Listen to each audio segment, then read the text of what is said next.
একসময় যে নিয়মকে নিজের নতুন ফিফার ঢাল বানিয়েছিলেন জিয়ান্নি ইনফ্যান্তিনো, 10 বছর পর সেই নিয়মই কি তার জন্য হয়ে উঠেছে লাল কার্ড?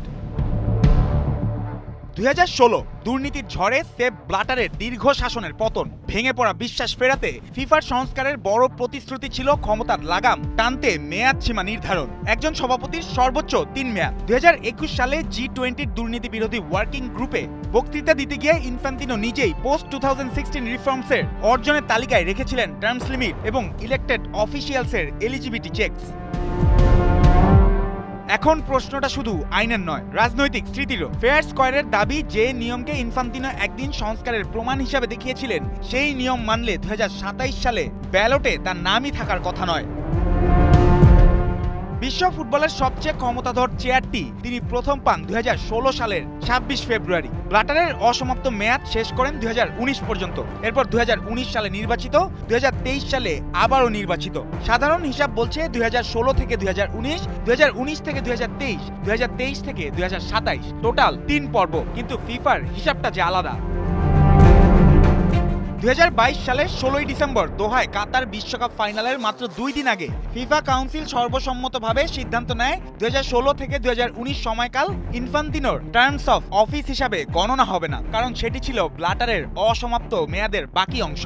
ফলে ফিফার ব্যাখ্যায় 2023 থেকে 27 তার দ্বিতীয় মেয়াদ গণ্য হবে, 2027 থেকে 31 হতে পারে তার তৃতীয় মেয়াদ।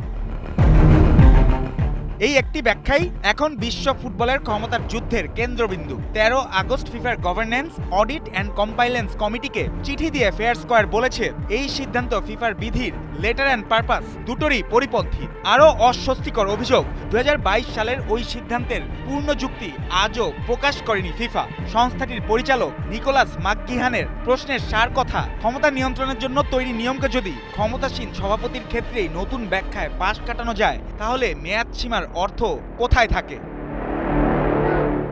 চিঠি তৈরিতে সহায়তা করেছিলেন ফিফার সাবেক স্বাধীন গভর্নেন্স অ্যান্ড রিভিউ কমিটির প্রধান মিগুয়েল মাদুরো। তার বক্তব্য আরও ধারালো। 2016 সালের সংস্কারের মৌলিক বিষয় ছিল টার্ম লিমিট। কোনো ব্যক্তির জন্য ব্যতিক্রম বানানো মানে নিয়মকে নিয়ম নয়, পাশ কাটানোর বাধা হিসাবে দেখা। ফেয়ার স্কয়ার সামনে এনেছে আরও অস্বস্তিকর হিসাব। ইনফ্যান্তিনো 2031 সাল পর্যন্ত থাকলে তার শাসনকাল হবে প্রায় 15 বছর। ব্লাটারের 17 বছরের চেয়ে মাত্র 2 বছর কম। অথচ ব্লাটার যুগের কেলেঙ্কারির পরই দীর্ঘমেয়াদী ক্ষমতা ঠেকাতে এসেছিল কঠোর সংস্কার।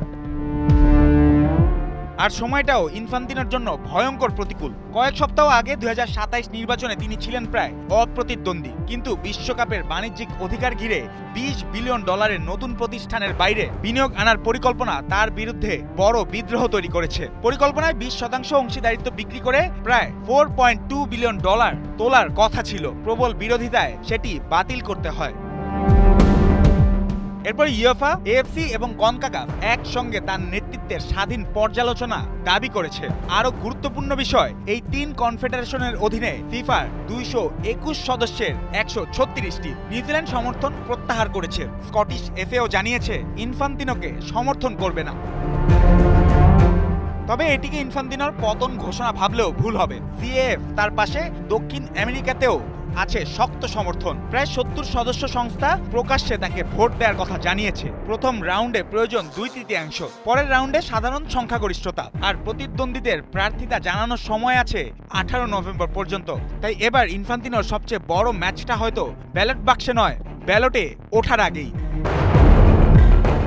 18 মার্চ 2027 মরক্কোয় ফিফা কংগ্রেস। কিন্তু তার আগে ফিফাকেই ঠিক করতে হবে বিশ্ব ফুটবলের সবচেয়ে ক্ষমতাধর মানুষটি আদৌ প্রার্থী হিসাবে যোগ্য কিনা।